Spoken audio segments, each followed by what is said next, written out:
पूज्य महाराज श्री के कथाओं को और भजनों को सुनने के लिए महाराज श्री के ऑफिशियल यूट्यूब चैनल को सब्सक्राइब करें एवं फेसबुक पेज को फॉलो करें। जय जय श्री राधे।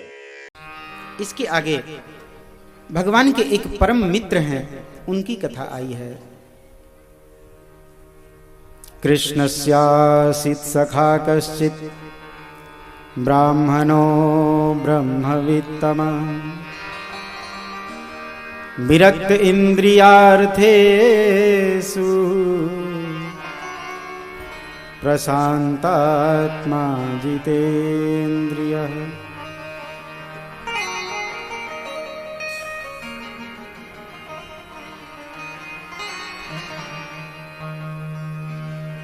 जय जय श्री राम।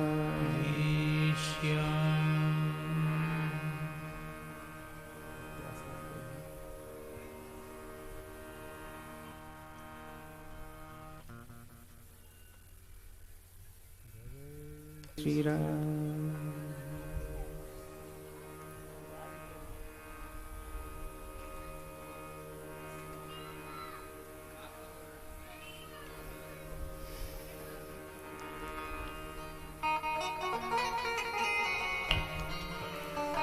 सुदामा जी की कथा आगे आती है। इस अध्याय में नाम नहीं आया है सुदामा जी का। कृष्ण शासित सखा कश्चित्, भगवान कृष्ण के कोई सखा हैं। कौन सखा हैं, नाम नहीं आया है। ब्राह्मणो ब्रह्मवित्तमः,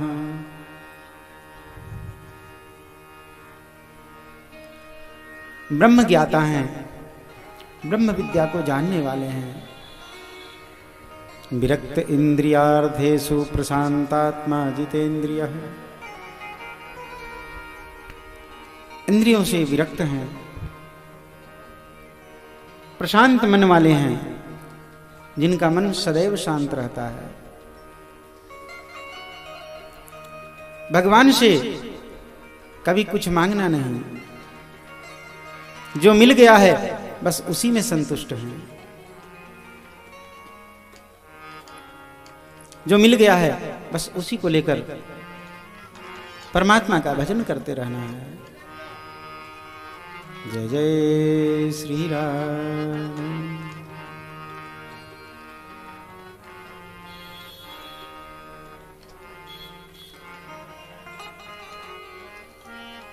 तस्य भार्या कुचैलस्य क्षमा च तथा विधा।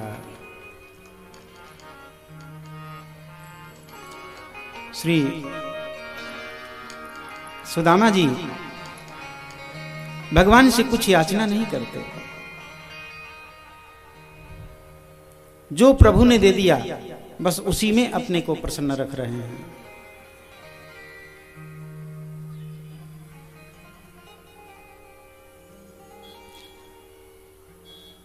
जय जय श्री राधे। सुदामा जी सदैव प्रसन्न रहते हैं, कभी किसी से कोई शिकायत नहीं। प्रभु आपने जो दिया है आपने सोच समझ कर दिया, आपसे कोई शिकायत नहीं है।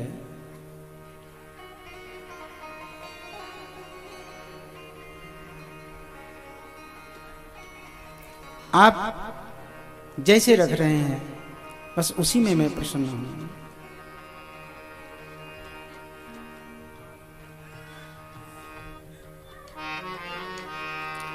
अयम ही परमो लाभ उत्तम श्लोक दर्शन। इनकी पत्नी सुशीला जी बार बार इनसे कहती हैं, आपके मित्र हैं द्वारिकाधीश, आप उनके पास जाए ना, आपकी इस गरीबी को वो दूर कर देंगे। लेकिन सुदामा जी कहते हैं नहीं, जो प्रभु ने दे दिया है बस उसी में अपने को प्रसन्न रखो। जो कुछ प्राप्त हो गया है उसी में अपने को संतुष्ट रखो। क्या करना है?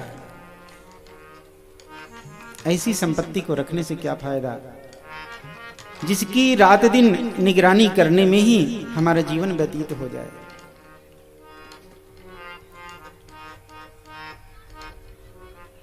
जय जय श्री राम। सुशीला जी बार बार कहती हैं, एक बार आप द्वारिका जाइए, एक बार आप द्वारिका जाइए। लेकिन सुदामा जी सुशीला के बार बार कहने पर भी कहते हैं, जो मिल गया है बस उसी में अपने को संतुष्ट रखो ना, क्या करोगे। गरीबी इतनी चढ़ी हुई है सिर पे, कई कई दिन गुजर जाते हैं बिना भोजन किए, लेकिन फिर भी सुदामा जी के मन में कोई याचना नहीं है। और अन्न के एक मास में द्वय एकादशी होए, पर अपने सुंदर श्याम जो नित्य एकादशी हो। सुदामा जी के यहाँ नित्य एकादशी होती है। बच्चों को भूखा सोना पड़ता है, फिर भी सुदामा जी कुछ नहीं कहते। आज सुदामा जी का छोटा बालक भूख से तड़पने लग गया, जोर जोर से चीख चीख कर रोने लग गया। सुदामा जी भगवान के भजन में बैठे हैं। सुशीला जी से नहीं देखा गया। सुशीला जी बच्चे को चुप कराने का बार बार प्रयास करती हैं, लेकिन बच्चा चुप नहीं हो रहा था। सुदामा जी, सुशीला जी जैसे तैसे बच्चे को चुप कराती हैं। झूठ मूठ का भोजन बनाने का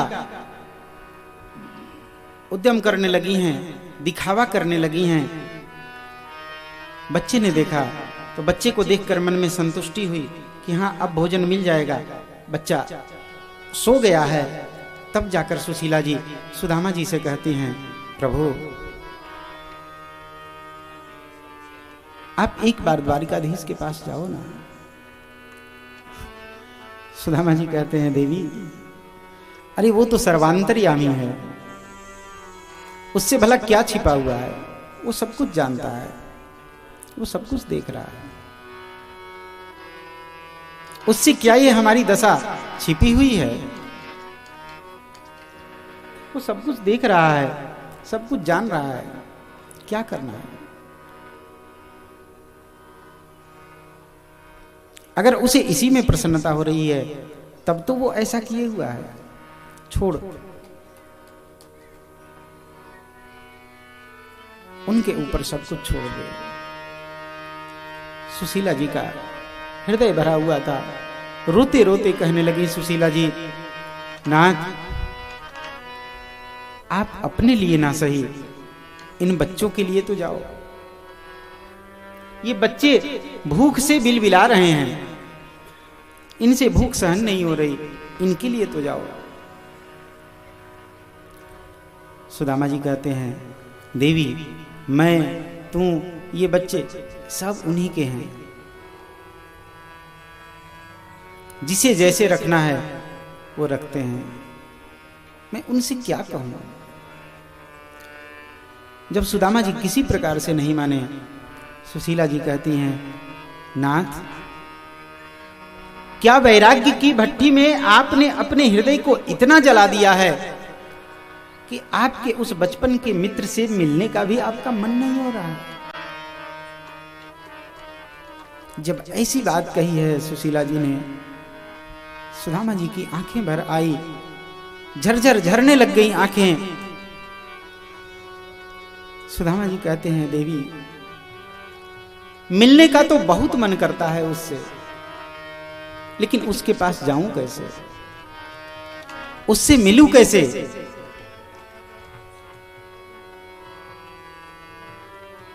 वो राजा है और कहा गया है, राजा जोगी बेटी खाली हाथ न बेटी। उस राजा के पास जाऊं तो बिना कोई उपहार लिए बिना उसके लिए कुछ लिए कैसे चला जाऊं? देवी, तुम समझती नहीं हो। सुशीला जी ने कही, आप इसी बात से डरते हैं कि उनके लिए क्या लेके जाऊं? आप चिंता ना करें, उनके लिए उपहार लेके ही जाना है ना, मैं उनके लिए उपहार लेके आती हूं। सुशीला जी गई हैं और पड़ोस के 4 घरों में गई हैं। चारों घरों से एक एक मुट्ठी चावल मांगा है। एक ही घर से 4 मुट्ठी भी ले सकती थी, लेकिन नहीं लिया। क्यों? क्योंकि जानती हैं ये जाके कुछ नहीं कहेंगे। द्वारिकाधीश वो तो समझदार हैं, वो 4 मुट्ठी चावल, वो भी 4 रंग के देखेंगे तो समझ जाएंगे कि इसके घर में 4 मुट्ठी चावल भी नहीं है। इसलिए सुशीला जी ने 4 घरों से 4 मुट्ठी चावल मांगे हैं। याचित्वा चतुरान मुष्टिन विप्रान पृथक तंडुलान। 4 अलग अलग घरों से 4 मुट्ठी चावल लिया है, उसे एक पोटली में बांधा है। जय जय श्री राम। उस पोटली में बांधकर उस चावल को और सुदामा जी को दिया है। लीजिए, ये लेके जाइए। सुदामा जी ने देखी और देखकर हंसने लग गए। देवी, अरे इतने बड़े महाराज के पास जा रहा हूं, द्वारिकाधीश के पास जा रहा हूं, और भेंट में क्या लेके जाऊंगा? ये 4 मुट्ठी चावल।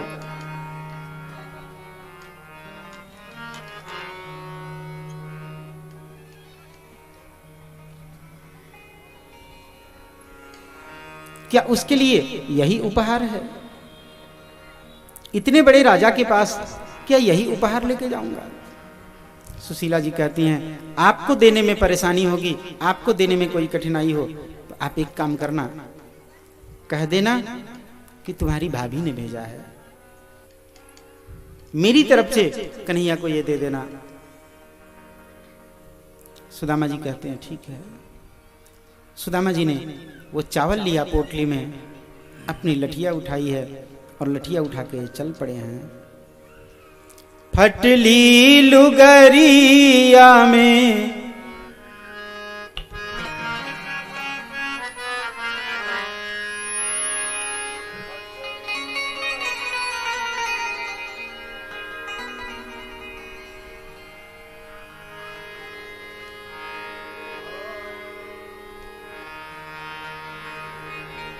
सुदामा जी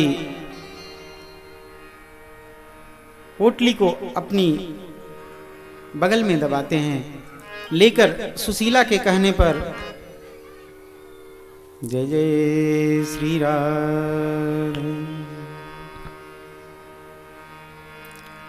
सुशीला के कहने पर अपने घर से निकलकर और द्वारिका की ओर प्रस्थान करते हैं।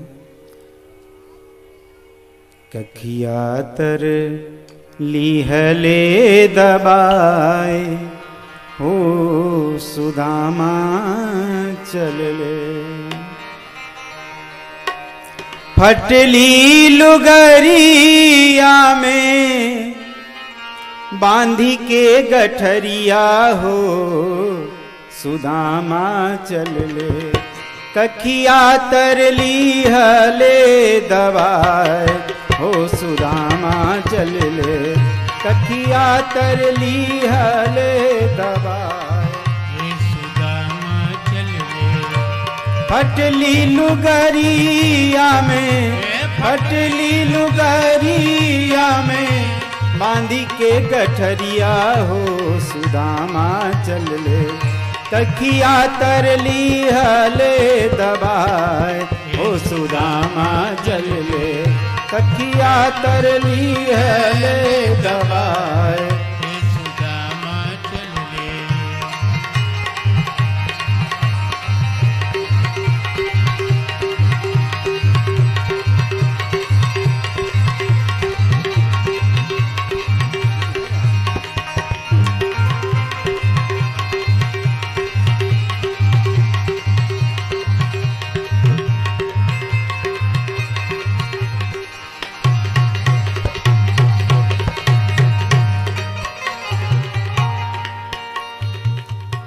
छन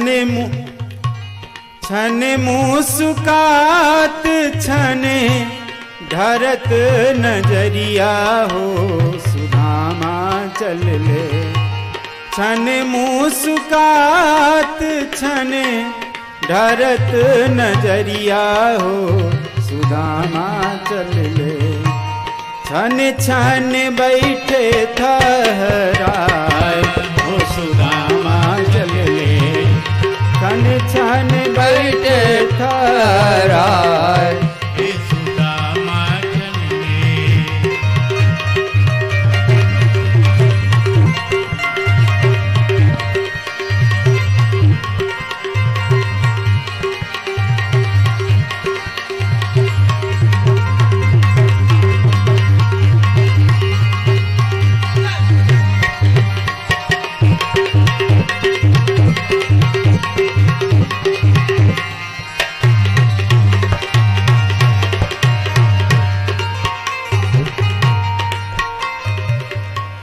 फिरी फिरी चितवे अपनी टूटही मड़ैया हो सुदामा चल ले।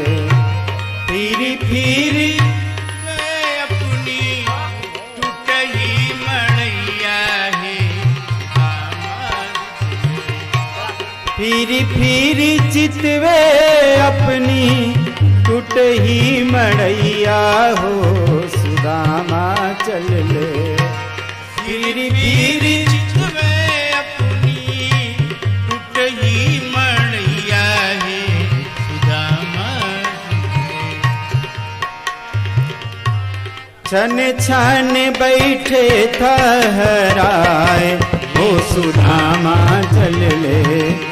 छन छन बैठे ठहराए हो सुदामा तकिया तर लीहले दबाए हो सुदामा चल ले।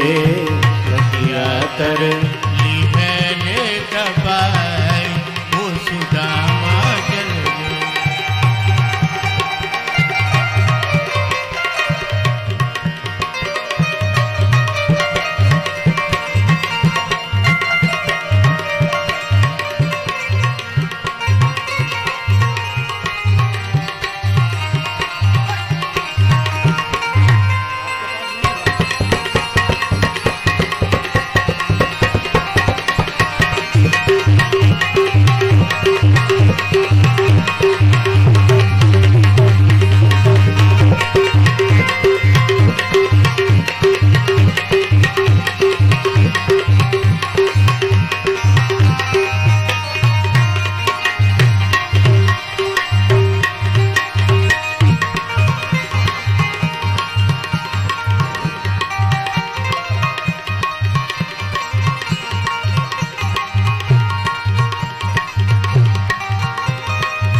सुदामा जी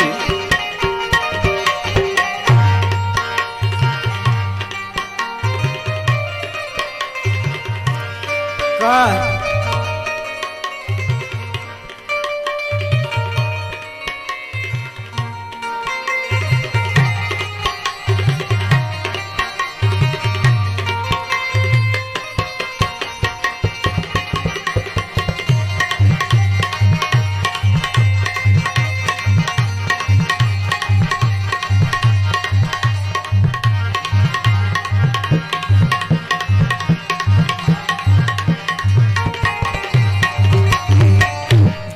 कहत परमहंस कृष्ण कृष्ण गावत हो सुदामा चल ले। कहत परमहंस कृष्ण की दावत है सुदामा चल ले। कहत परमहंस कृष्ण कृष्ण गावत हो सुदामा चल ले। कहत परमहंस कृष्ण की दावत है सुदामा चल ले। मन ही मन मोहन को मनाए हो सुदामा चल ले। मन ही मन मोहन को मनाए हो सुदामा चल ले।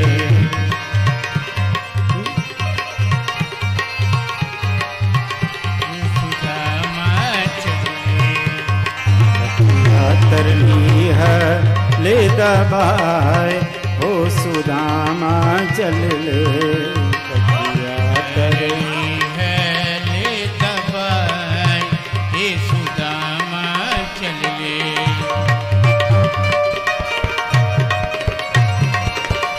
भटली लुगरिया में बांधी के गठरिया हो सुदामा चल ले। फटली लुगरिया में बांधी के गठरिया हो सुदामा चल ले। कखिया तरली हले दबाए हो सुदामा चल ले।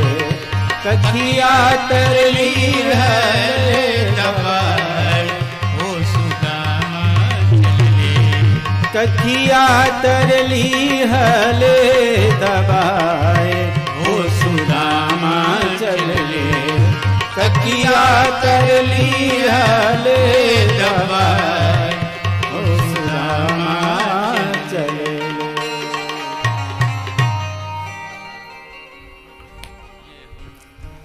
चलते चलते सुदामा जी अपने गांव के बाहर आए हैं। सुंदर पेड़ पसेंदुआ चौलर छोर बिछाए। अब तो ही बने सो कीजियो मैं तो सोऊं पग फैलाए। सुदामा जी उस पसेंदुआ पेड़ के नीचे बैठ गए हैं, विश्राम करने लगे हैं। सुदामा जी को तो नींद आ गई, थक गए थे इसलिए जल्दी ही नींद आ गई।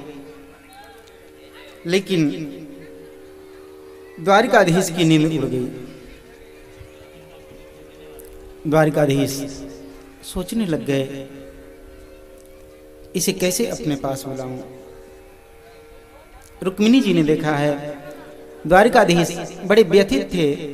रुक्मिणी जी ने पूछा है, रुक्मिणी जी को बताया द्वारिकाधीश ने, मेरा बचपन का मित्र, मेरा परम भक्त जिसका नाम सुदामा है वो मुझसे मिलने के लिए आना चाहता है, लेकिन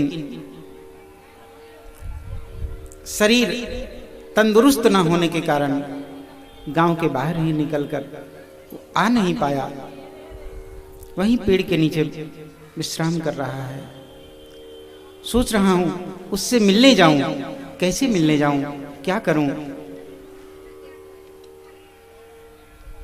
रुक्मिणी जी ने कहा, आपके भक्त बड़े निराले होते हैं। आप कहीं सुदामा जी से मिलने के लिए चले गए तो सुदामा जी यहां आने वाले भी नहीं हैं।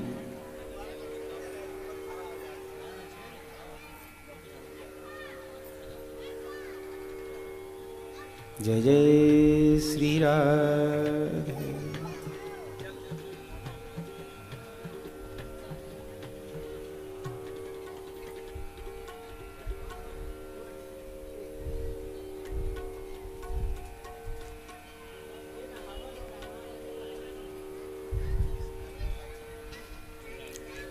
जय जय श्री राधे श्याम।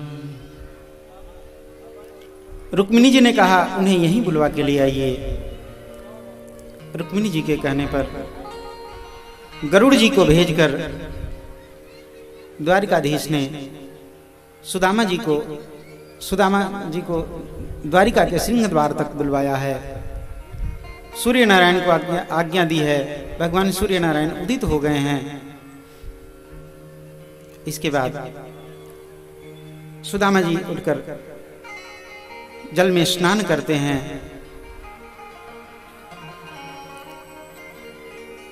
जय जय श्री राम। स्नान करते हैं। स्नान करके उस वस्त्र को धारण किया है और पुनः द्वारिका के सिंह द्वार पे आए हैं। सेवकों से पूछा, भैया ये कौन सा नगर है? सेवकों ने बताया ये द्वारिका है। सुदामा जी कहते हैं यहाँ एक पुराना बचपन का मेरा मित्र रहता है, मैं उससे मिलने आया हूं। आपके मित्र का नाम क्या है? भैया अब तो पता नहीं उसे क्या कहते हैं, लेकिन हम जब विद्यालय में पढ़ते थे तो उस समय उसे कृष्ण के नाम से पुकारते थे। सेवकों ने बताया है सामने किसी भी महल में चले जाएं आप, वो आपको मिल जाएंगे। जय जय श्री राम। सेवकों ने बताया है सुदामा जी आगे बढ़े हैं। आगे द्वारपाल मिला है। द्वारपाल से अपना परिचय दिया है सुदामा जी ने और जाकर कहा बस उन्हें जाकर इतना बता दो, मैं उनसे मिलना चाहता हूं। सेवक गया है और सेवक ने जाकर सारी बातें बताई है। शीस पगान झगातन पे प्रभु, जाने को आई बसे के ही ग्रामा। धोती फटी सी लटी दुपटी, अरुपाय उपानह की नहीं सामा। द्वार खड़ो एक दुर्बल विप्र, रह्यो चकिसो वसुधा अभिरामा। पूछत दीन दयाल को धाम, बतावत आपनु नाम सुदामा। बतावत आपन नाम सुदामा।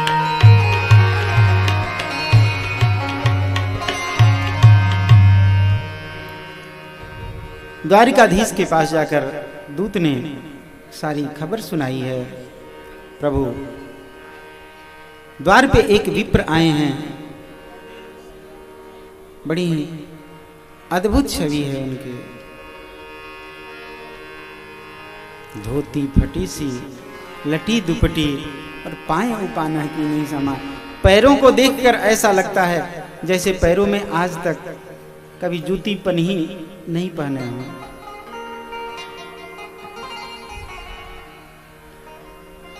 जय जय श्री राम।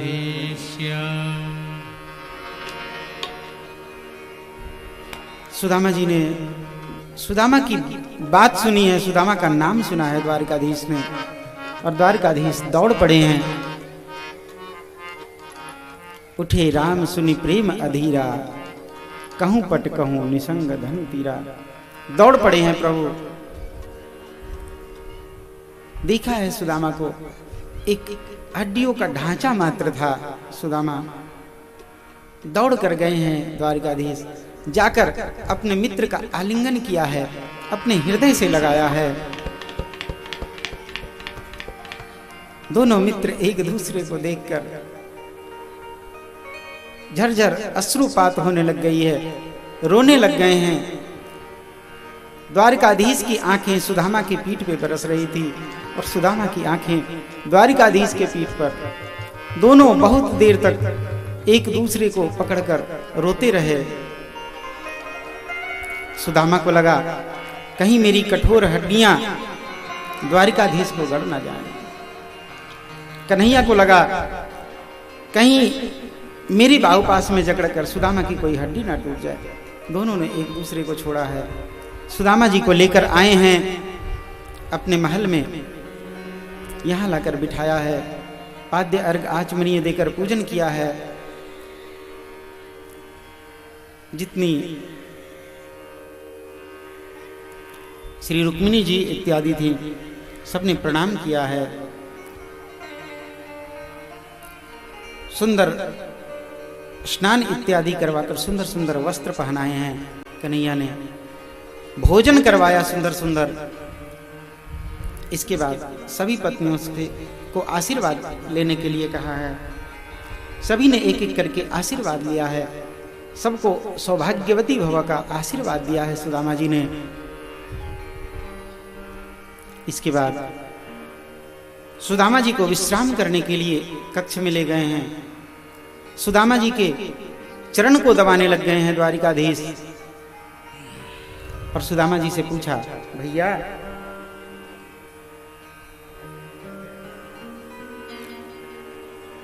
जब हम लोग विद्यालय में पढ़ते थे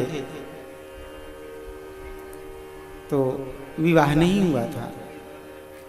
सुदामा जी ने कही, हाँ विवाह तो नहीं हुआ था, तेरा भी नहीं हुआ था, मेरा भी नहीं हुआ था।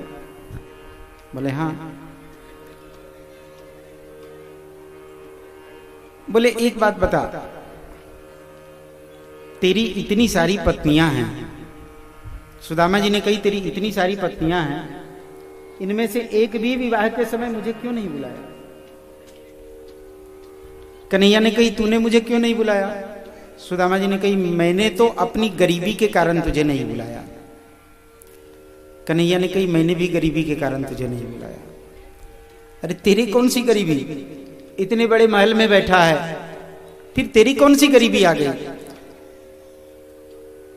कन्हैया ने कही, देख तेरे पास पैसे की गरीबी थी और मेरे पास समय की गरीबी थी। मेरा कोई भी विवाह पहले से सुनिश्चित होकर मुहूर्त रख के ऐसे तो हुआ नहीं। रुक्मिणी जी के साथ विवाह हुआ तो इनका भाई शिशुपाल के साथ विवाह करना चाहता था, वहां से हरण करके लेके आया, यहां लाकर विवाह हुआ। सत्यभामा जी के साथ और इनके जय जय जामवती जी के साथ मणि की चोरी का कलंक लगा तो विवाह हुआ। कालिंदी जी तप कर रही थी इसलिए इनके साथ में विवाह हुआ। तो कोई भी विवाह मेरा सुनिश्चित पहले से होकर के नहीं हुआ, जल्दी जल्दी में समय के अभाव में हुआ, इसलिए मैं तुझे नहीं बुला पाया। समय की गरीबी रही मेरे पास। कन्हैया ने कही, एक बात बता, तेरा विवाह हो गया है तो तू यहां आया है तो भाभी से पूछ के आया है? सुदामा ने कही, हाँ भाभी से पूछ के क्या, तेरी भाभी ने ही भेजा है यहाँ। अच्छा, भाभी ने जब भेजा है तो खाली हाथ नहीं भेजा होगा, जरूर कुछ ना कुछ दे के भेजा होगा। बता भाभी ने क्या दिया है? अब सुदामा जी क्या बोले? सुदामा जी को संकोच हो रहा था कि ये 4 मुट्ठी चावल ये द्वारिकाधीश को दे भी तो कैसे दे। एक तो चावल, कोई बहुत अच्छी चीज होती वो 4 मुट्ठी भी होती तो देने में बन जाता, लेकिन एक तो चावल और वो भी इतनी सी, ये देने में भी संकोच हो रहा है। सुदामा ने कही, हाँ भेजा तो है। अरे तो क्या भेजा है, देना मुझे। सुदामा जी को संकोच हो रहा था। कन्हैया जान गए ये इतनी आसानी से नहीं देने वाला। सुदामा जी जो पोटली अपने बगल में दबाए हुए थे उसी करवट लेटे हुए थे। कन्हैया जान गए थे इधर में वो पोटली दबी हुई है। कन्हैया ने सुदामा जी से कही, भैया एक बार करवट बदलो ना, अब इधर बहुत दबा दिया, अब इधर वाला दबा देता हूं। सुदामा जी जान गए ये छीना झपटी करने में अत्यंत माहिर है, अगर इसने देख लिया तो ये पोटली छीन लेगा। सुदामा जी ने कही, भैया तुमने इधर इतनी अच्छी मालिश की ना कि इधर का दर्द अपने आप भाग गया, अब इधर दर्द नहीं है, छोड़ो। जय जय श्री राधे। कन्हैया ने कही, अरे भैया तू करवट तो बदल। सुदामा जी करवट नहीं बदल रहे थे। कन्हैया ने अपने हाथ का झटका दिया। सुदामा जी के शरीर में ताकत ही कितनी थी। सुदामा जी इस करवट से इस करवट सीधे हो गए, अब ये वाला हाथ ऊपर आ गया। कन्हैया ने कहा, एक बात बता, तेरे बच्चे कितने हैं? सुदामा जी गिनने लग गए।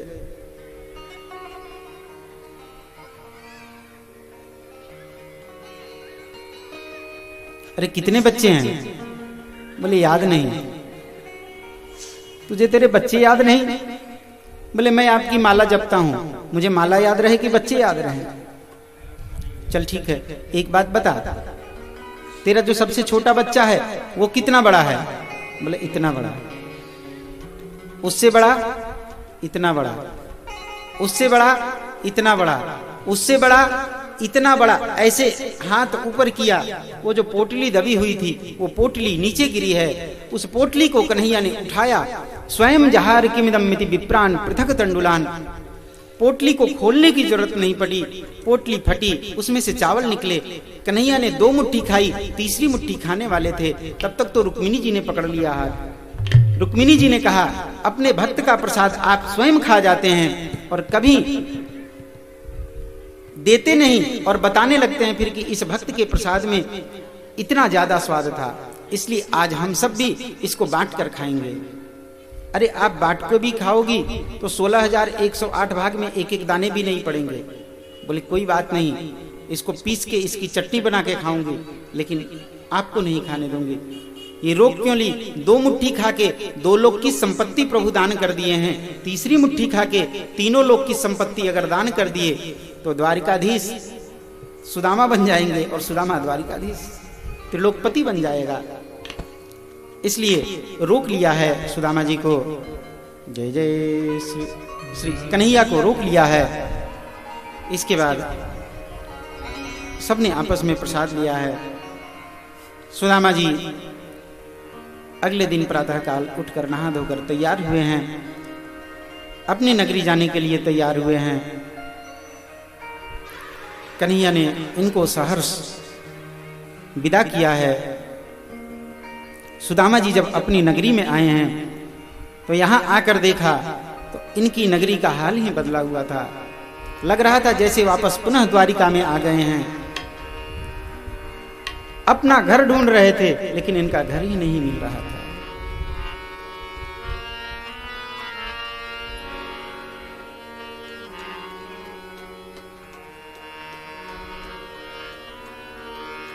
जय जय श्री राम। सुदामा जी अपना घर ढूंढ रहे थे लेकिन इनका घर ही दिखाई नहीं पड़ रहा था। कहां गया मेरा घर?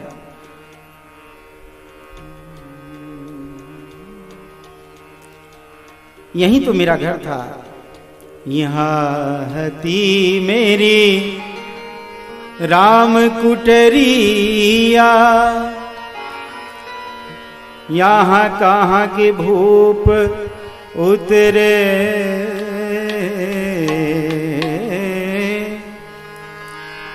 कहाँ के भूप उतरे, मंदिर देख डरे।